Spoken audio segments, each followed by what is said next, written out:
الحمد لله رب العالمين الرحمن الرحيم مالك يوم الدين إياك نعبد وإياك نستعين اهدنا الصراط المستقيم صدق الله العظيم.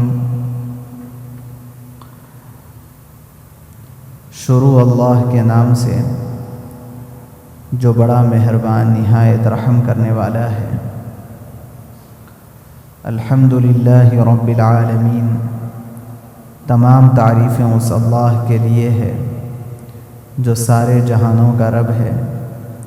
الرحمن الرحیم، جو مہربان ہے نہایت رحم کرنے والا ہے.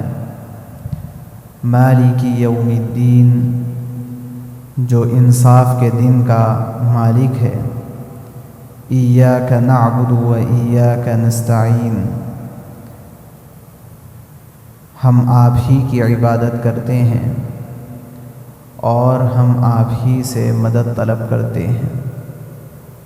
اہدنا الصراط المستقیم، آپ ہم کو سیدھا راستہ دکھلا دیجیے.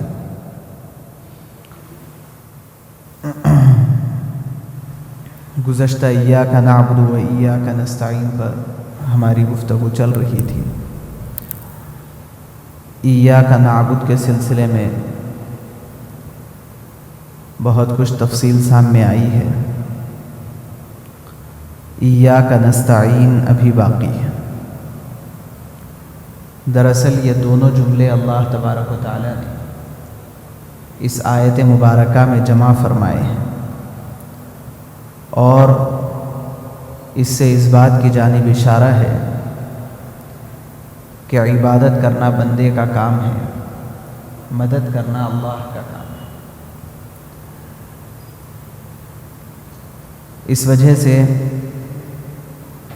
ہر نماز میں بندہ اعتراف کر رہا ہے کہ اے اللہ ہم آپ ہی کی عبادت کرتے ہیں، اور اے اللہ ہم آپ ہی سے مدد طلب کرتے ہیں. وہ روایت پہلے مسلم شریف کی روایت پیش کی گئی تھی کہ جس میں اس بات کا ذکر ہے کہ بندہ جب سورہ فاتحہ کی تلاوت شروع کرتا ہے تو اللہ کی جانب سے اس کا جواب بھی آتا ہے. چنانچہ جب بندہ ایاک نعبد و ایاک نستعین پر پہنچتا ہے تو اس کے جواب میں اللہ تبارک و تعالیٰ فرماتے ہیں کہ یہ آیت میرے اور میرے بندے کے درمیان تقسیم ہے. عبادت کرنا بندے کا کام ہے اور اس کی مدد کرنا میرا کام ہے. یہیں سے ایک اور بات بھی ہمیں سمجھ میں آتی ہے کہ جو اسلوب بیان یہاں اختیار کیا ہے اللہ نے، ایاک نعبد، اے اللہ ہم آپ ہی کی عبادت کریں گے، تو یہ واضح ہوتا ہے کہ اس آیت سے توحید خالص ثابت ہوتی. یعنی عبادت کرنے میں اگر بندہ کسی اور کو شریک کر رہا ہے، پیشانی کسی اور کے سامنے جھکا رہا ہے، کسی اور کو حاجت روا سمجھ رہا ہے، ضروریات اور حاجات کے پورا کرنے میں اللہ کے ساتھ کسی اور کو بندہ شریک کرتا ہے، تو پھر اس بیان میں بندہ جھوٹا ہو جائے گا کہ وہ کسی اور کے سامنے پیشانی جھکاتا ہے، لیکن نماز میں آ کر کے اللہ کے سامنے کہتا ہے کہ میں کسی کی نہیں، صرف آپ ہی کی عبادت کر رہا ہوں. اس وجہ سے یہ آیت کے ذریعے سے اس بات کی جانب بھی توجہ دلانا مقصود ہے کہ ہر کوئی عبادت کے معاملے میں اللہ کو خالص رکھے اور وہ اپنی زبان سے کھل کر کے یہ کہہ سکے کہ اللہ میں آپ ہی کی عبادت کرتا ہوں، آپ کی عبادت کرتا ہوں نہیں، آپ ہی کی عبادت کرتا ہوں. جتنا اس معاملے میں اللہ تبارک و تعالیٰ کے ساتھ عبادت کا معاملہ خالص رہے گا، اتنا ہی اللہ کی جانب سے مدد کا معاملہ متوجہ رہے گا۔ اگر ہم عبادت میں دوسروں کو شریک کرتے رہیں گے تو اللہ کی جانب سے مدد کے منتظر رہنا بھی ہمارے لیے درست نہیں ہے۔ اسی لیے یہاں پر یہ کہا گیا کہ بندہ جب یہ کہتا ہے کہ اے اللہ ہم آپ ہی کی عبادت کرتے ہیں، تبھی وہ یہ کہتا ہے کہ آپ ہی سے مدد بھی طلب کرتے ہیں۔ جس طرح عبادت کرنے میں ہم کسی اور کو شریک نہیں کرتے، ایسے ہی مدد طلب کرنے میں بھی ہم کسی اور کو شریک نہیں کرتے۔ چنانچہ ایک روایت ہے، حضرت عبداللہ ابن عباس رضی اللہ عنہما اس کے راوی ہیں، کہ ایک موقع پر وہ راستے میں کھڑے ہوئے تھے۔ رسول اللہ صلی اللہ علیہ وسلم کے چچیرے بھائی تھے حضرت عبداللہ ابن عباس رضی اللہ عنہ، اور وہیں سے آپ صلی اللہ علیہ وسلم اونٹ پر گزر رہے تھے۔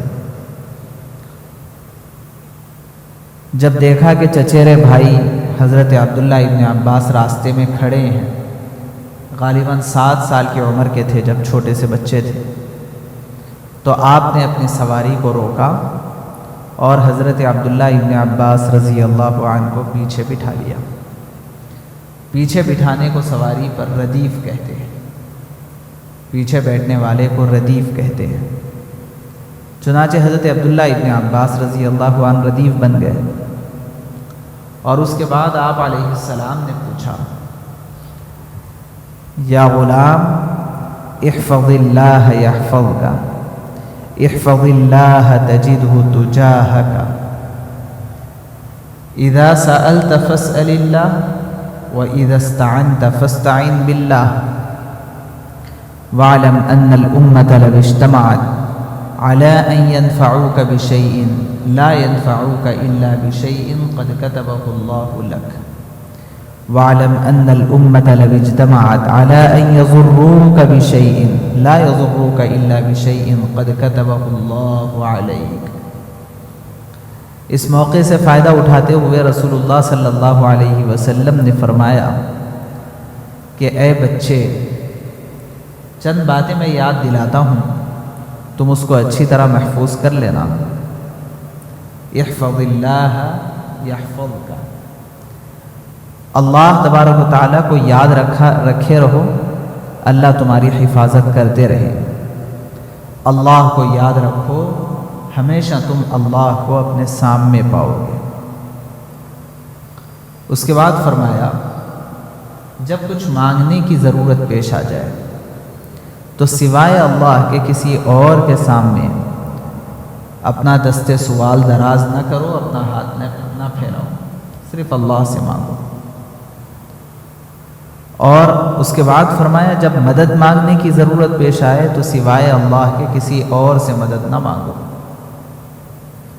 اور یاد رکھو کہ اگر پوری دنیا تمہیں فائدہ پہنچانا چاہتی ہے لیکن اللہ تمہیں فائدہ پہنچانا نہیں چاہتے تو ساری دنیا مل کر کے تمہیں رتی برابر فائدہ نہیں پہنچا سکتی۔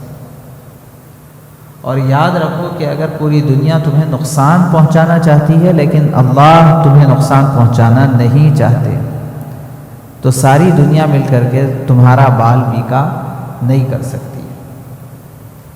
یہ کلمات یاد دلائے اور اس کے بعد فرمایا، ان کلمات کو یاد رکھو تو ہمیشہ تم اللہ تبارک و تعالیٰ کو اپنے سامنے پاؤ گے، یعنی اللہ تبارک و تعالیٰ کو حاضر و ناظر پاؤ گے۔ تو اس روایت کے اندر خاص طور سے اس بات کی جانب رسول اللہ صلی اللہ علیہ وسلم نے توجہ دلائی کہ مدد طلب کرنا ہو تو سوائے اللہ کے کسی اور سے مدد نہیں طلب کرنا چاہیے۔ اس وجہ سے ہمیں اس بات کا اہتمام کرنا ہے کہ جس طرح ہم اپنی نمازوں میں اعتراف کر رہے ہیں اللہ کے سامنے کہ اے اللہ ہم آپ ہی کی عبادت کرتے ہیں اور اے اللہ ہم آپ ہی سے مدد طلب کرتے ہیں، تو یہ مدد طلب کرنے میں اور عبادت کرنے میں اللہ تبارک و تعالیٰ کے ساتھ خلوص رہے کہ کوئی اور شامل نہ ہو، کسی اور کو ہم اس معاملے میں شریک نہ کریں۔ اس بات کا لحاظ رکھیں گے تو انشاءاللہ اس کے ذریعے بڑا فائدہ ہوگا۔ آج ابھی اتنا ہی بس ہے، آئندہ انشاءاللہ۔ سبحان اللہ و بحمدہ، سبحانک اللہم و بحمدک، نشہد ان لا الہ الا انت۔